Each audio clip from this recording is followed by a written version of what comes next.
So I wanted to go to Japan, and I thought, okay, this would be the easiest way to get there without a visa. And that's where I selected, okay, international college, best choice. I discovered I love clothes. And I didn't buy regular brand names like PRADA and Chanel. It was these artisan brand names that you could only find in this country or that country. I'm trying very hard not to use the card. But the other week I did buy a whole new wardrobe. So other than that, I've been doing great. I've been hustling on surveys just to get one vacation.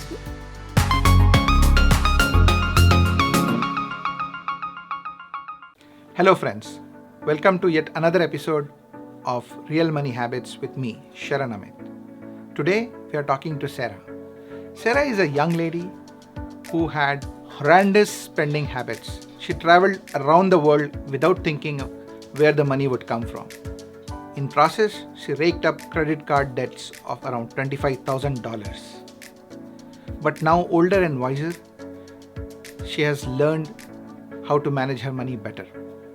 You seldom come across stories like her, which is full of cautionary tales around how not to manage your finances. At the same time, she has some best practices to share around how best to manage your finances. So here is Sarah. Hi, so my name is Sarah Sugar, and I live in Fort Lauderdale or close to Miami, Florida. And I guess I'm a model right now, just working part-time. So, Sarah, it's good to talk to you today. Let me start off by asking, what's your definition of money? What does money mean to you? Money, to me, I actually have more of a visual explanation for money. It's like the kid who gets a prize bag and it's filled with gold coins and they spend all those gold coins on a piece of candy. That's how I visualize money. It's something rare that you see and you want, and once you have it, you either are reckless with it or you're frugal.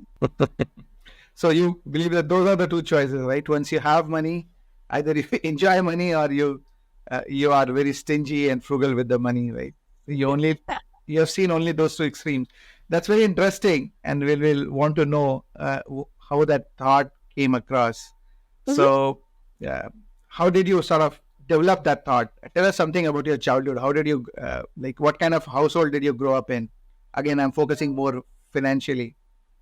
I grew up on an island, Trinidad, and there we were always on the farm, technically. When I moved to the States, it was the city life and the city income. And my family didn't really know about savings and all these extra bills, utilities, electric. We didn't know. So my family went from being spenders, like, oh, we can just trade what we've made and get back a different product, to, oh my goodness, we need to save every penny. Let's use all the cans we have in the pantry. Let's try and make as much food stretch for a week. So I was learning, oh, we can't spend money. And if we do, we won't have any. And I think that made me become a spender when I did get a job. So that's interesting because we all see such situations, but people react differently. Like you yourself are saying that you saw your family struggle with money, but it had sort of a anti-reaction with you, whereby you turned out to be, what in your own words, a spender rather than a saver. But tell me, what is the mentality? Because it's very important for parents and everyone else also to understand what goes on. You can't just teach kids just by save. Even if you are, I call it, responsible or very tight with money, that may not be the lesson that your kid is taking away. So throw some light on why would that be? I think they were so concentrated and focused on how to save themselves that they failed to teach me about this whole world of money and savings, because in my eyes, I just saw new food on the table. I didn't know it was stretched or something from yesterday. In my eyes, we were still living in a house. I had electricity, I had hot water, so I thought, we're fine. And as I grew up and I got my own job, I still didn't have to pay bills for a little bit being in school, and I didn't have the need or want to save up for something big. I was just, okay, I can ask dad, clean up the house a little bit, and I'll get some money from that. Or I'll just work extra hours at work and then spend it all on this new set of clothes or shoes. Got it. So what you're saying is, in this case, your parents, even though they had their struggle with money, they did not necessarily share that struggle with kids, right? Yeah. They in their mind, they might be protecting the kids, right? Yeah. And they might be thinking, yeah, but it sort of had a different reaction or different outcome for you, right? So at times, maybe the suggestion is to be a little bit more transparent with your kids and kind of bring them into the mix, make them feel a part of the household and be responsible for whatever the household is going through. Of Right? course. Yeah, definitely.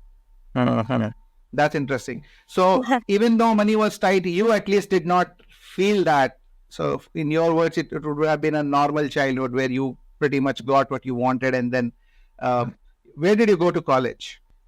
So I started college in Japan because money grew on trees for me. That was the first moment where my parents said, "You want to go to college internationally? Well, you're going to have to pay for it." And I thought, oh, the tuition that was posted, that's for the whole of my degree. I don't have to worry about it. I'll save that and pay it. What I didn't know was there were hidden costs and books, materials. There was a travel fee, and all of these things started to add up. And I started to realize, oh my goodness, I don't have enough. Oh, that's interesting. So I heard two things. One is that when you were considering your college, money was probably not a factor because, as you said, money grew on trees. So Yeah. money was not a factor, right? You just wanted something which you like, and which that might be okay. But I want to understand what other factor did you consider? So money naturally you did not consider, but did you look at like what stream or what subject you're going to study and what will I earn out of it? Like, did you do any such analysis, or is this something that just excited you? I first searched up location because I did not want to be in college in the United States. I wanted to go to Japan, and I thought, okay, this would be the easiest way to get there without a visa. The second thing was I wanted to study about the world more, but in a sense of spirituality and religion. And I said, why not Japan? I mean, they're into Shintoism, they have Buddhism, they've got a mix of Catholic, Christian. There's a whole lot of religions there that we don't even practice. So that's what I wanted to investigate. And that's where I selected, okay, international college, best choice. That's again very interesting because I have seldom seen anybody say this, that I first selected the country and then I figured out what I'll do. I want to go to Japan and then I'll figure out what I'll study in Japan. So that's interesting. But even with this very interesting choice of what you wanted to study, was money a consideration? Like, did you think about what will happen once I finish this study? What will be an ROI or what will I do next? Was that a consideration at that point? When selecting the college, the only other thing I thought about was, after this, I'm going to eat as much food in Tokyo and see as many places. There was no consideration about money. I always thought I'd have a job right out of college, so I didn't need to worry about it. And I would have a place to live. Everything would just work out magically. Okay. So, yeah, you were in that magic land, which we called as like parents' home, for example. Kids are so protected that you just think that everything will work out, like you're just saying. Unfortunately, the real world does not work like that, right? That's the problem. Okay. So we'll go back and talk a little bit more about your life in Tokyo. But tell me, what are you doing now? What is your story or habit of income? Like, what are you earning? What are you doing now? So now I work as a model and what we call a nano influencer. And by that, we get paid in either actual wages or in products. And we would just advertise, do marketing, and we are the canvas as models and influencers, and that's my basic job. So I can show that I have a glam life, but I'm working really hard behind that. And that's true for most of the, I would say, average size influencers, unless you are really big. So what platform do you use, or what platforms do you? Mainly, I use Instagram right now, and I'm breaking through to TikTok, and actually, YouTube will be the next step. Other than that, I have brands that I don't even know will contact me. I don't know how they find me, but that's a blessing in itself. And they just like the way that I do marketing and the way that I advertise, and that's why I'm hired for those companies. Okay. And that's very interesting. Uh, and again, we can talk about how you chose this, but looks like it's working for you. So in terms of income or real money, how much do you think you are making on an average a month? I know that this kind of income stream can be a lot variable, but still, if you have to give me a range. So if I don't count taxes, I make about 3,000. But because I file as self-employed, a lot of that disappears. So I At least I'm glad to see that you do file taxes. The way you spoke about taxes, it felt like you're somehow sneaking in the money without the taxes. Don't do that. No, I'm paying. So your gross income is 3,000 a month, is what you're saying on an average. Correct. Okay. Is this only from influencing and brand deals, or is there anything else included here? I do have a side gig, so that does about 50% on slow seasons of my income, and then only about 25 to 30% on high seasons. And that is teaching Japanese online as a tutor. Interesting. So you did gain a skill in Japan that you're using today to earn some money. You went there for college, that's not helping, but you learned Japanese, that's helping. Okay, that's interesting. So you teach Japanese to kids in US, I assume? Correct, to kids in And USA. People in US. Okay, now let's, is this enough for Fort Lauderdale? Is this, what do you think about the income that you have for the place that you live? No, we live, I usually like to tell people it's Miami because this is where everyone goes to party now. I don't think people come here to retire, but you have 10 years, 20 years ago, it was $500,000 houses. Now we're in the 5 million, 6 million for a regular 1-bedroom, full bath, semi-yard. And it's because of the location. Everybody wants to be here. Everyone wants to be on the beach and relaxing in the Florida sun. So it's not enough. It's definitely not enough. Not enough to, say, buy a house. So what is your housing situation? Are you renting? So right now, I would say I'm technically renting. I live with my partner. And when I used to live with my parents, there was no need to pay rent. I debated with them and said, if I'm sharing a room with a sibling, I should not have to pay rent. I somehow for a second thought that you debated with them that they should charge you something. I don't know why. I thought a kid would want to pay and be reasonable when she is a grown up. That didn't happen. The bargain was if I could clean and help transport my brothers and sisters, because there's actually 4 siblings in total. If I helped out with them, then I wouldn't have to pay anything. So I said, yes, I've got it. We're going to do that. So how long did you stay with your parent? Like, how old were you till when you moved out?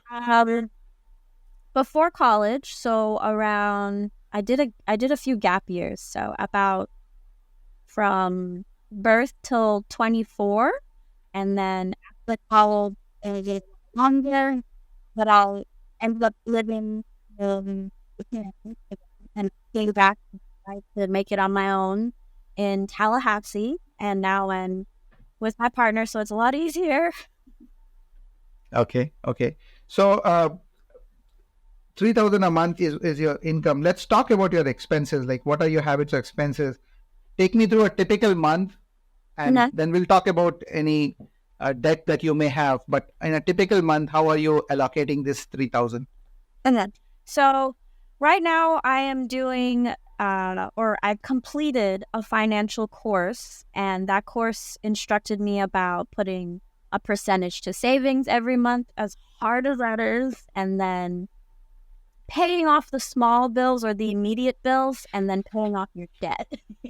So I would say about 10% will go into savings, unfortunately. I have a 15% spending on silly things fund. About 50% goes into bills. And then whatever remainder I do have, it ends up paying the college bill, which I put separate from everything else entirely. Okay. So in the numbers that you gave me, about 25% was left where I was going through college. But before Yeah. that, let's just talk about bills. So if it is 50%, it's about $1,500. So what would you put under bills? I'm assuming it's some sort of housing and then food, utilities. But can I get some level of Internet bill, breakdown? yeah, would run around, um, what was it on the last statement? About 120. Everything else would be my vitamins, medication, and things like regular utilities, water. You have to pay for trash here, which is weird, in my opinion, but that. And then I have the glorious credit card bills that were not attached to college that have that almost 30% APR. Oh my God. You're paying 30% APR? Yeah. So again, keeping college aside, tell me about your credit card bills, like how much you have on the credit card where you are having to pay 30%. Mhm.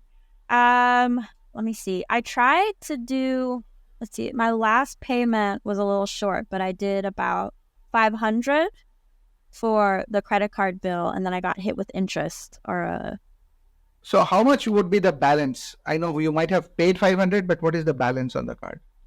the balance right now is at 4,128, I believe, is the exact number I remember from So this month. little over 4,000. Yeah, And got it down. Yeah, we got it down. where did it Yeah. start? It started at 25,000 about 2000 and I think 18, and I was paying the bare minimal, and then I was gaining all of the interest charges, so it would add up and then go down, add up and go down. It was a battle. Wow. Sometimes I'd be ahead, sometimes I wouldn't. Wow. So you Yeah. had $25,000 on a card with 30% APR and you're paying minimums on those. I can't even begin to imagine how much interest you would have already paid on that card. I don't even know how to look at it. I was like, I could have used that money for a lot of other things. Yeah. So why did it happen? Like, were you not aware that you are paying so much interest, or you simply did not have any means to pay, or you were careless? Like, how would you define why you allowed so much balance and with such high interest to sort of stay and sustain? I think the best and the first reason was I didn't know what APR was. I thought that's how much they give you, and I said, "Oh, cool! I'm gonna be saving." Oh my God. So you thought they are going to pay you for using your credit card? Thank you, you're using our credit card. It is 30% APR for you. Yeah. Oh my God. And You then needed this financial course 5 years ago, right? yeah, yeah. Okay. I didn't know about monthly charges because when you sign up for a credit card, they're not telling you about what you have to pay. They're only telling you how much you can get approved for and what you can buy with it. So in my head, I'm seeing, you get this, and that. And every month I'm looking at the numbers and going, oh, that'll go down eventually. I'll pay it eventually. Why is it getting bigger? What's happening here? Why am I getting a letter? What's going on? So you are reality- right. Yeah, Yeah. you're right that when they advertise, they only talk about the features like credit limit and cashback and whatnot. They did I'm sure they did tell you about everything, every last damn fee that is there on the card, but that was all in the fine print, which nobody reads. Yeah, yeah. So that's very unfortunate. Tell me, this particular card, when did you get that card? Because one thing which I have a problem with credit card companies is that really prey on young kids, college kids. They hand them out to them knowing fully well that they don't understand how credit cards work. I first got this card, I think, fresh out of high school. And it was a small limit back then. I remember it was only 500 when I first opened it. And then for some strange reason, they said, we're going to up your balance to 2,000. And then we're going to up your balance to this and that and the other. And I'm thinking, I'm doing great. That's why they're giving me more money to spend. So again, it's interesting that you got a credit card out of high school. How did you manage that? Like, was it your parent? Were they deciding that you need to understand credit and all, or build a credit history? That's why you got it so early? I saw a lot of movies where people just swiped. And I thought, my debit card doesn't do that all the time. Sometimes it says no. Decline. And I want a card where I can endlessly swipe. So I had gone to the bank. I had the bank account for all of high school, so about 4 years. So I had established history with them, and they didn't see a problem with it. Little did we both know how reckless I would get with the card. Oh, trust me. They knew. They had a fair idea. Because you're not the only one. They love charging fees. They love charging that 30% APR. So they knew fully well. I can, you should have known. So it's no excuse that you didn't know. But at least I accept that you didn't know. But they knew. The bankers knew fully well. And that's what they're doing every day. They're giving credit card to high school kids and college kids who have no idea, no income. Ideally, they should not be issuing credit lines to folks with no income, no ways to pay those back. Yeah. So you just trusted that you will have your allowances and you will be able to pay back, or maybe side gigs and you'll be able to pay back the cards. That must have been the thought. Oh, that was exactly the thought. If not, what did I buy? Yeah. So then tell me, how did you manage to rake up $25,000? And I'm assuming this is outside of college debt, right? Mostly plane tickets. So I did take a very long gap year, maybe multiple years before college. I think it was about 2 or 3. And again, my passion was to go to Asia. So that was the first plane ticket. And then, I want to get upgraded. There it goes again. Were you traveling first class when you have no money, no job, and you're buying your tickets on credit card? Were you really traveling first class? Yeah. Oh my God. Horrible. And then using the card for food and using the card for shopping. Thankfully, in some Asian countries, you couldn't reload a train pass with your credit card, so that's where I had to use money. But it was mostly traveling and mostly airline costs that would ring it up. After that, I discovered I love clothes. And I didn't buy regular brand names like PRADA and Chanel. It was these artisan brand names that you could only find in this country or that country. And they weren't big, but they were rare. So then that brought up the cost. And I like how you say that I don't buy regular brand name like PRADA and Chanel. Those are regular which you would buy. You want to upgrade from there. Oh my God. That's awesome. So have you downgraded now to Chanel and PRADA? Or? Actually, I went really, I think I've done way better. I'm shopping thrift stores now. But for the brand, I'm looking while at the thrift store. That's probably smart, but yeah, I'm amazed at the thinking at that time that Chanel would be a downgrade and I need to find something more unique, more going to a boutique shop. So that's how you raked up this 25,000. Was anybody looking at, like your parents, were they looking at your credit card or your money situation during your college days, or you're pretty much on your own? I was luckily given privacy with that area. So as long as they didn't get a colored envelope, which we never got, They didn't check my mail. They thought those credit card envelopes that I was getting was, here, apply for our card, and why don't you sign up for this one? So they didn't take any mind to it. Meanwhile, I'm there pulling out my hair like, oh no, what's happening? Yeah. So that's another thing about privacy. And because you say that you have, like, you're attached to Asia and all, I don't know you know or not. Asian parents, on the other hand, they are known to be a bit more intrusive. At times, kids don't like, but if they are in trouble, parents are able to typically find out sooner and maybe help them course correct. So Yeah. it's a balance. Of course, you need your privacy, but at times you just wish that maybe somebody would have helped me discover this or guide me. Yeah. Right. That would have been nice. What is the story behind this colored envelopes? I didn't know. What do they mean? The colored envelopes? So I remember vaguely my mother had gotten a pink envelope from a credit card company, and she had told us it's because she owed them money and they were asking for her to pay. And I think this was before you could pay online. So we always associated a different color envelope from the regular white or the regular navy blue to being a really bad bill. That's very interesting, because all I have seen is they wishing you like a birthday greeting or sending you something nice in a colored envelope. Those collections envelope are generally white. They don't say anything. And they are very happy if you... Yeah.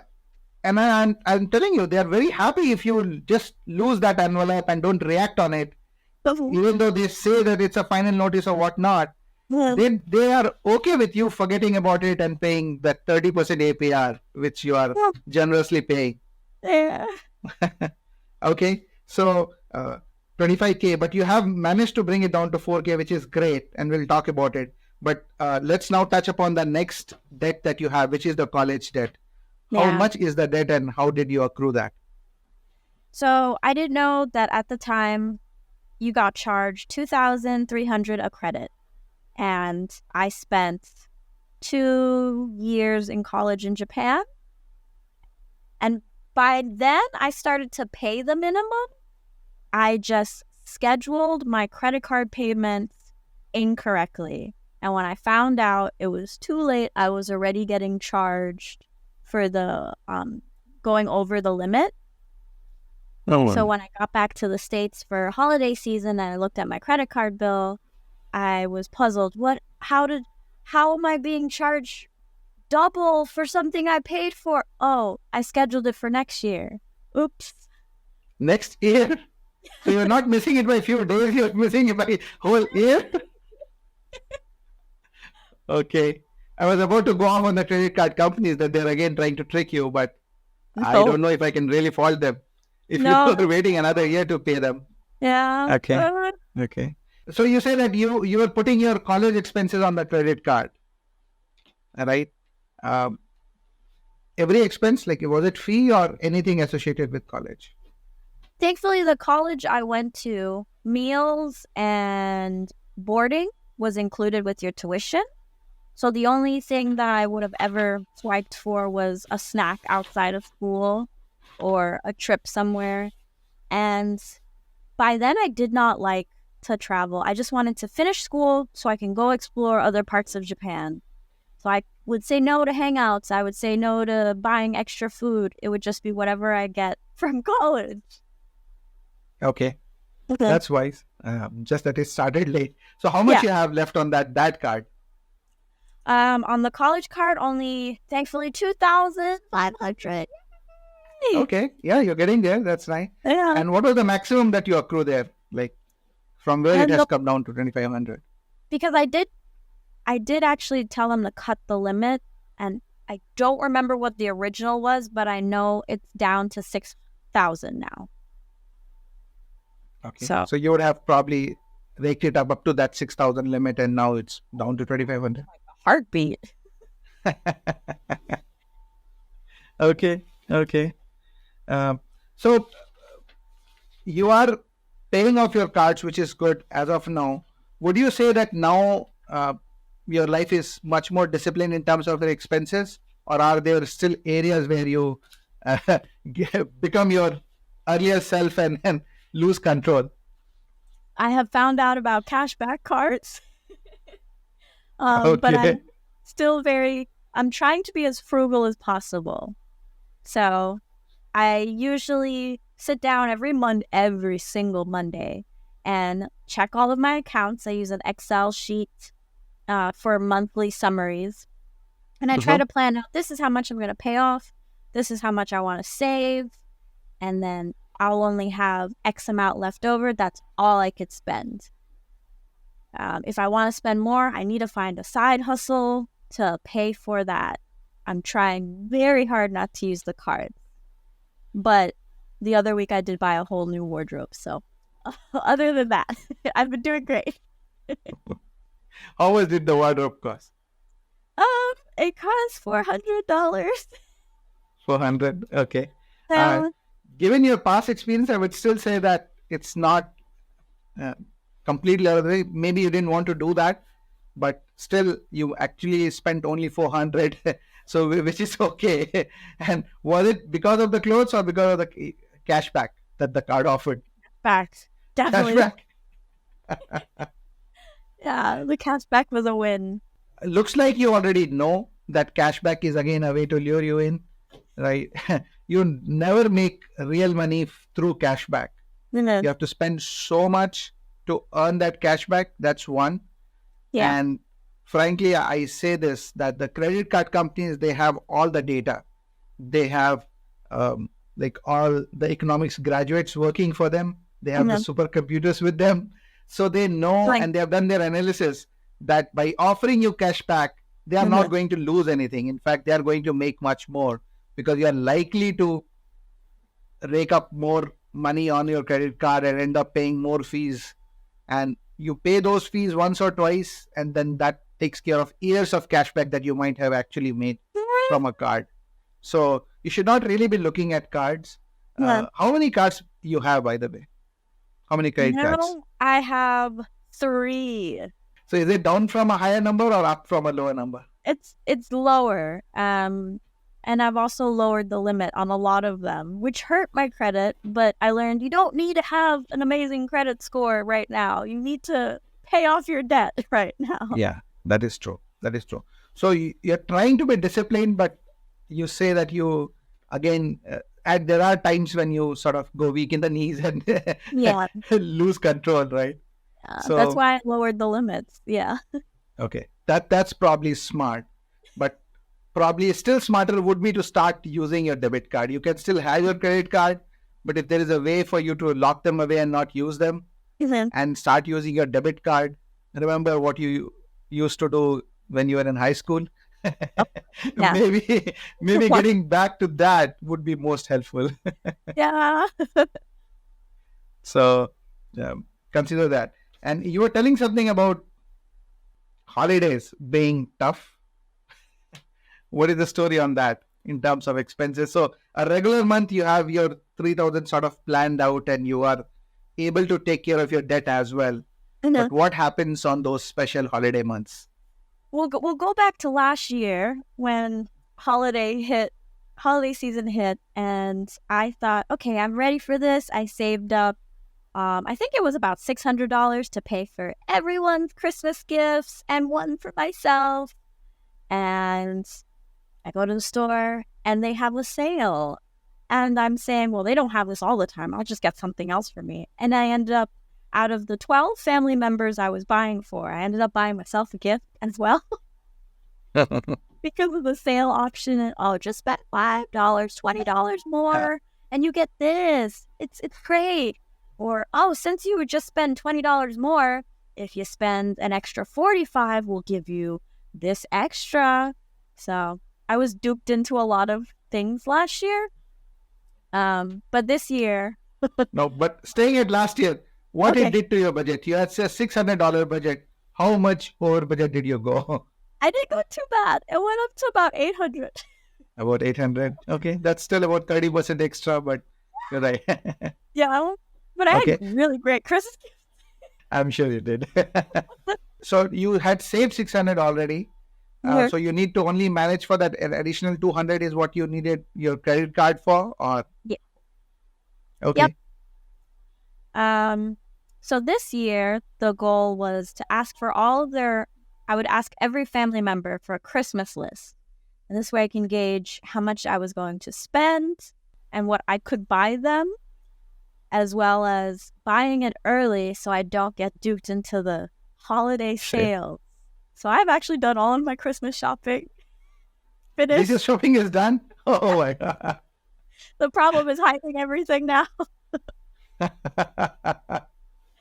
If you are actually into it, then the best way is to buy Christmas gifts after Christmas, immediately after Christmas, because I know that the selection is pretty slim, right? Mhm. But whatever is left, everything is put on sale, and if you are able to kind of fish around and find the right things, that can actually be a great saving opportunity. And it applies to Easter, it applies to anything else like which you celebrate, any holiday you celebrate, right? So, and if you have space to hide those gifts, why not? Perfect. Okay. But you were telling me earlier that you also either applied for a card or looked to apply for a card around that time. What was that? I was looking to apply for an airline miles card. I have one already. But there was another one that gave you more benefits. And I thought, okay, this might actually work out. And I went and budgeted through everything and said, this might be beneficial as long as I can close my first airline card. But right now I'm actually contemplating not getting it at all. Okay. So I think I found you at the right moment. So you are still thinking about it. You have not already done it. So don't do it because the earlier airline card, I don't know if it's the same card that you had 25,000 on because you were traveling a lot. Yeah. So even though that caused you a lot of issues, one good thing about that card should be that you have that card for so long. So it's part of your credit history for so long. You should definitely pay down your balance and not pay the 30%, but don't close it down. Even if you end up acquiring another card. First suggestion is please don't go ahead and get another card. But even if you do, don't close this one. The older card should not be closed. You should, there are various ways. I don't know if it's likely an airline card is likely to have an annual fee. I'm assuming it has one, your current card. So you should be able to call up the credit card company and negotiate. Have you ever done that? That when you call them and you tell them I'm not able to pay the annual fee and can you bring it down? You can actually negotiate with them. So they will, at least they will waive it for a year or so. That okay, we'll consider it next year if you call just for the, and then call again next year. And after some time they will say no, can't do. At that point you ask them, can I downgrade this card to something else? So it still remains with the same bank. Like if it's a Chase card, it remains a Chase card. But instead of that airline card or something, it will become a regular card.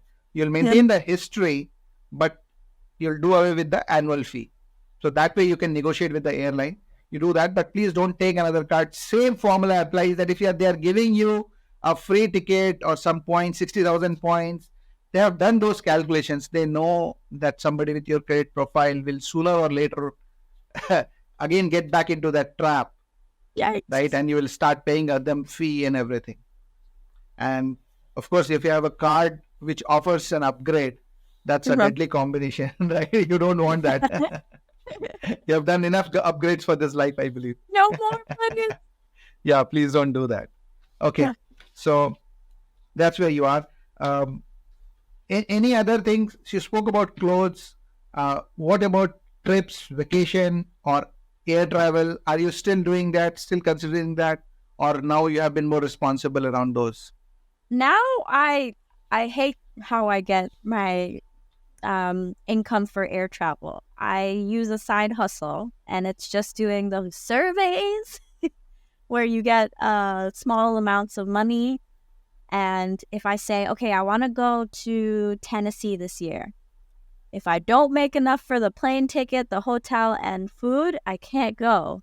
So I've been hustling on surveys just to get one vacation.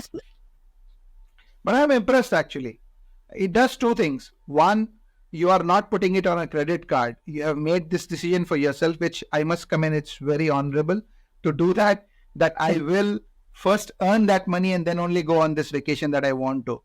That itself is great, regardless of how you earn that money, right? But the second, you have chosen, at least to start with, you have chosen a painful way of doing it. I can know how frustrating those surveys can be because they pay so less.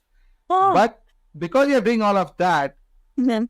subconsciously you're also realizing that this $3,000 plane ticket actually comes from that 50 hours worth of effort, right? So you value that all the way so much. In the past, you used to just swipe a card to get your ticket or upgrade yourself without really realizing how that money would come, right? Mhm. So now, if you work for the money, and frankly, this is a great teaching, in fact, because if your money was easy, you would have never kind of made that connection. Once your brain makes that connection, tomorrow you start making more money or relatively easier than surveys, you will still probably have that connection and that appreciation for money, the effort it takes to make money. Yeah. So I think this can be actually a great learning from anybody watching. Like if you have a habit which you really spend a lot of money on, do what Sarah is doing. Do surveys which will take you months to get that money back or accumulate that much money where you can go for that vacation. So that's a great learning. Great tip. In fact, I'm putting it in my notes that's a great tip.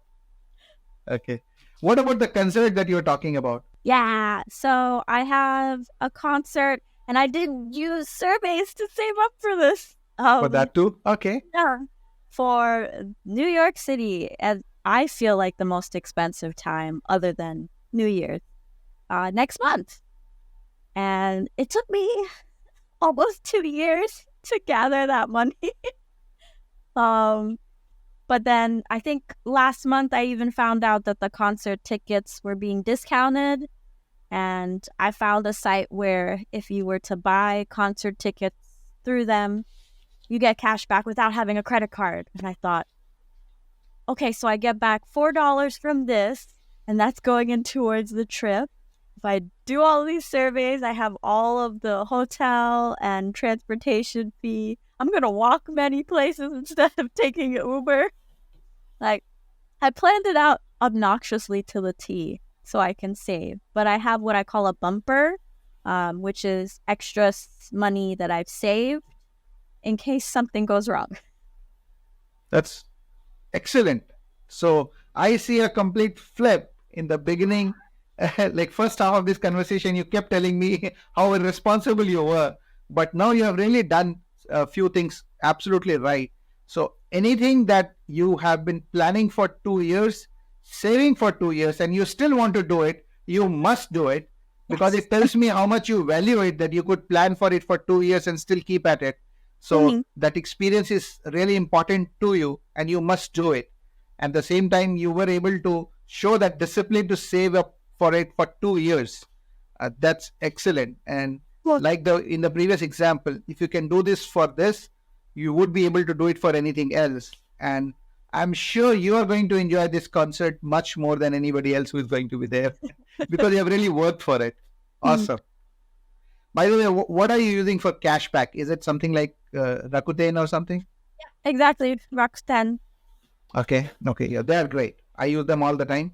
Like you said, you pay exact the same price that you pay even otherwise. So why not go through them and earn some cash back? And I also get, and those are some real cash back. And that's nice. This is, again, they are not sponsoring anything, but a good shout out to them because they do run promotions at times when they will be giving higher cashbacks on certain stores. So if you have flexibility, you want to buy something, just keep checking Rakuten and see if they are offering some at different times. You can even put alerts and all. So when cashback is higher, suddenly the same store will have 10-15% cashback. and that's real money That's the real but comes cash. as a check. Good guy. Yeah, that's awesome. Okay, lovely. So you are clearly getting more disciplined, and you had to possibly learn the hard way by hitting some roadblocks, stumbling on the way. But I'm glad that you are sort of redeeming yourself. How did the financial course come around? Did you decide yourself? Did somebody else recommend it to you? I was forced into it because my mother was looking at my brother's spending habits, and the only way he would go to the course is if another sibling went. So I was voluntold to go. Okay. Yeah. So the family helped then. In some Yeah. way, your mom and your brother helped you by dragging you along. Yeah. Because it's clearly helping you at this time. It definitely Yeah. did. Yeah, definitely did. But the thing is, joining a course is easier. Anybody can join a course or read up a book or watch a podcast like this. But actually implementing it is tough. But I already heard that you have some great habits around savings. And you told me that you are putting, what percentage was that? At least 10% into savings every month. Yep. Right. So Into a high yield savings account. I did switch to that. So money grows at least. Okay. So again, that is good. It's first being able to save something into any account is a win. Yeah. So congratulations there. But did they tell you to just keep it in a saving account, or did it also talk about investing it somewhere? They had talked about comparing your savings account interest with other banks. And when I did that, I found out about the high yield savings accounts. So I ended up transferring all of my savings to this account, and then I locked it so I can't take out. I can only put in. Okay. So that's interesting. But see, here is the concept. Like I said, saving money is great, and it's great that you're doing it. But putting too much money into a savings account is again a bit counterproductive, because that money, even though they call it high yield, I don't know what is the yield there. You get an interest of 4 to 5% every month. 4%. And it changes. It changes. So currently it's high because the market situation is like that, but it will quickly go down as well. But even 4% in today's time, when inflation runs at 7-8% and food inflation, etc., is even higher, it may not help you in the long run.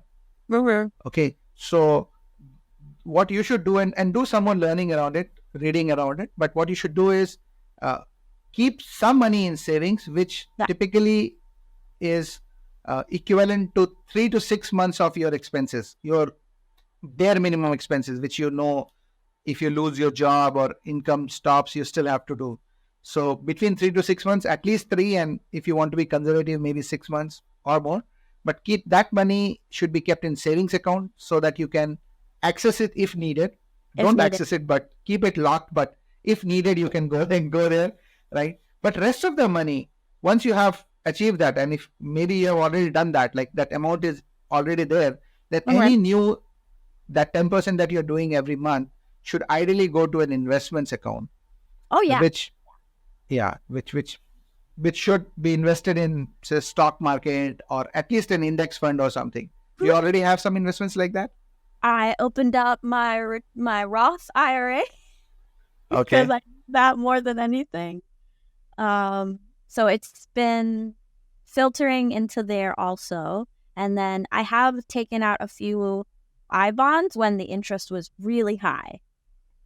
So, or I've opened up a few I bonds. I think that's the terminology where you put money in. But I haven't started on stocks yet because I have to learn about stocks. Yeah.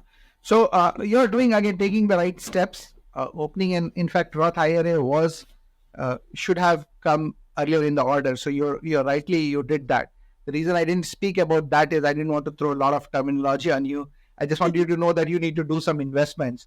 But Roth IRA is great. And if you have money left after your Roth IRA contribution limit for the year, then you should be investing in stock market. And for stock market, learning is important.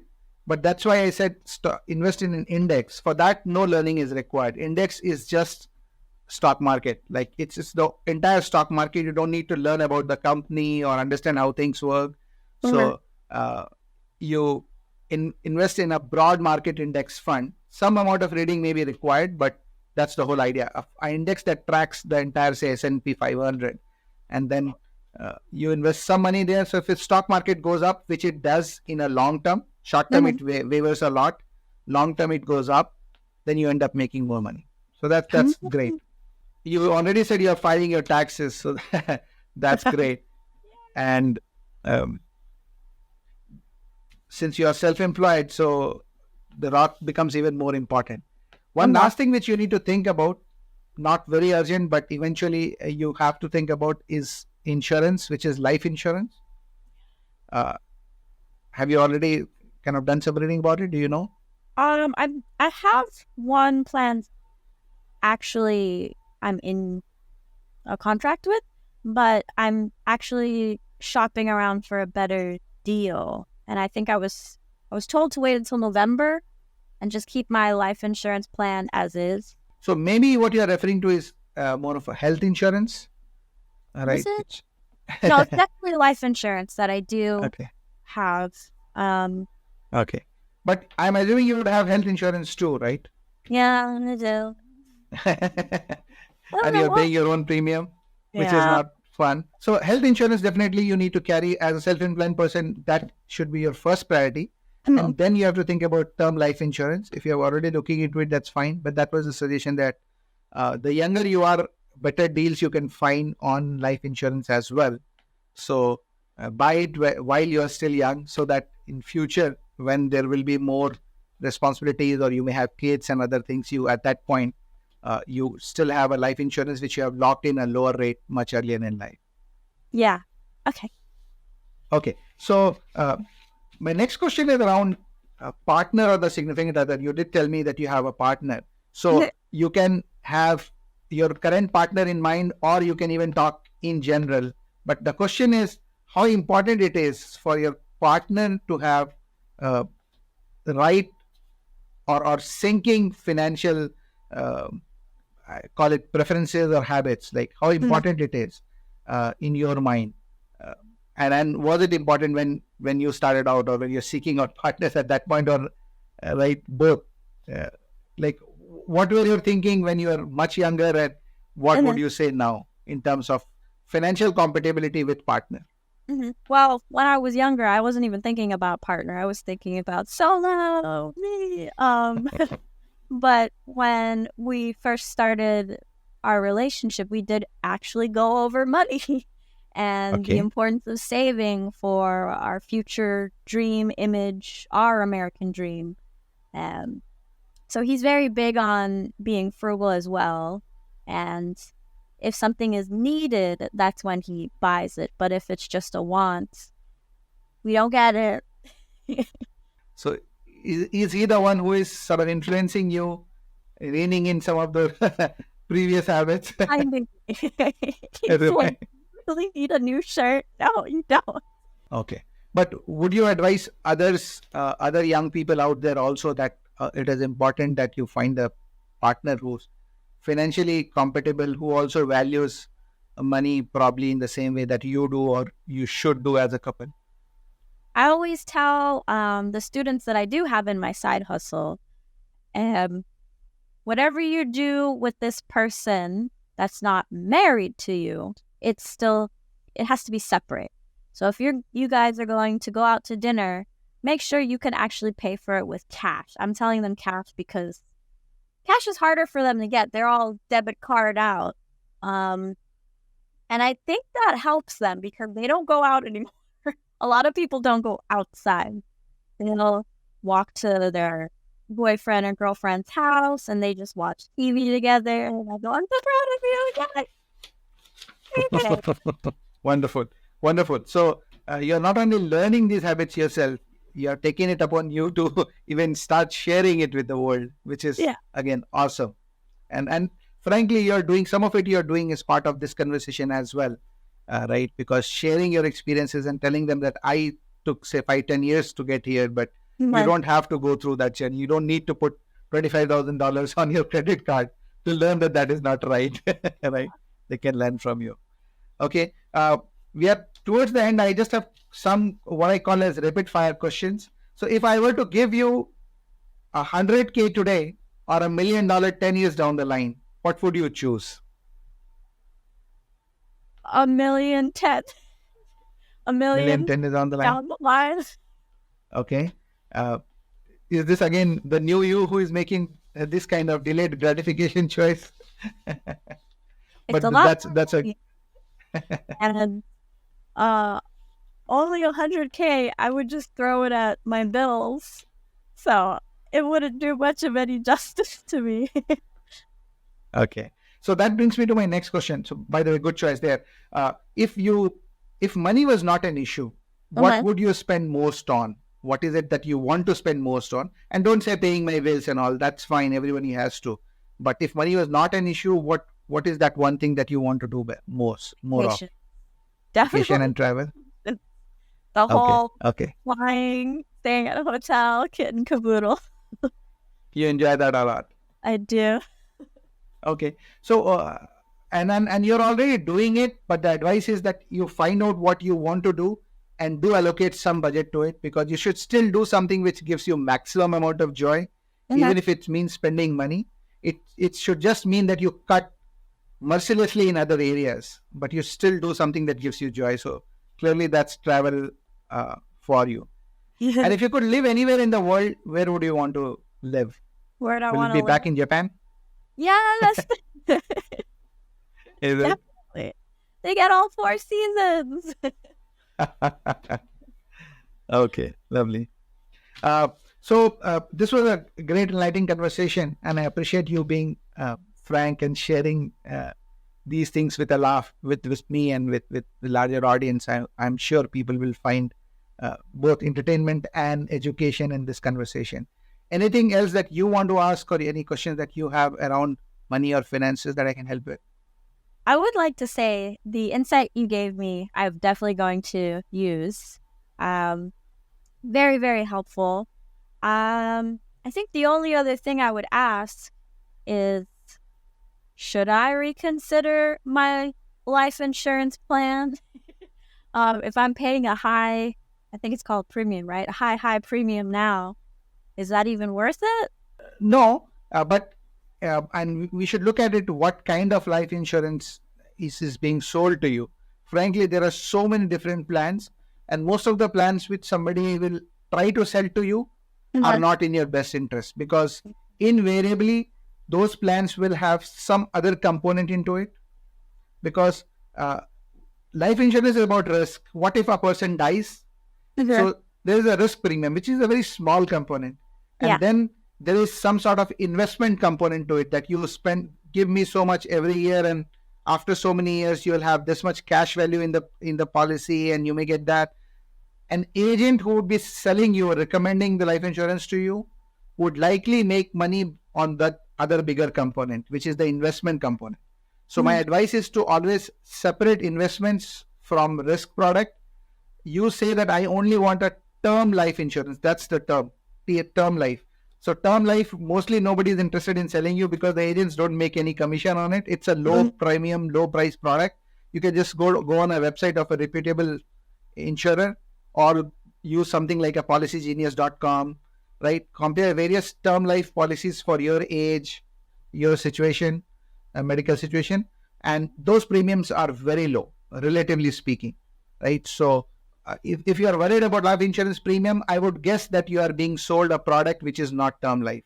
So go look for term life, and only take term life. Take it, say, for 20 years, 25 years. Then you lock in the premium today. If they tell you that you have to pay $500 a year, then that becomes your premium, and you can get, say, a couple of $1 million covered, which can really protect your loved ones for a long time. Awesome. Thank you so much. You're welcome. You're welcome. Okay, Sarah. You, like I said, you have really controlled your spending habits, and you have done a lot of course correction. The way you have imbibed this delayed gratification where you're able to do service for 2 years for your going to a concert. That's admirable. So I hope that you continue on that path and build a good financial future for yourself and your family. I wish you all the best. Thank you so much. Good talking to you. Good talking to you.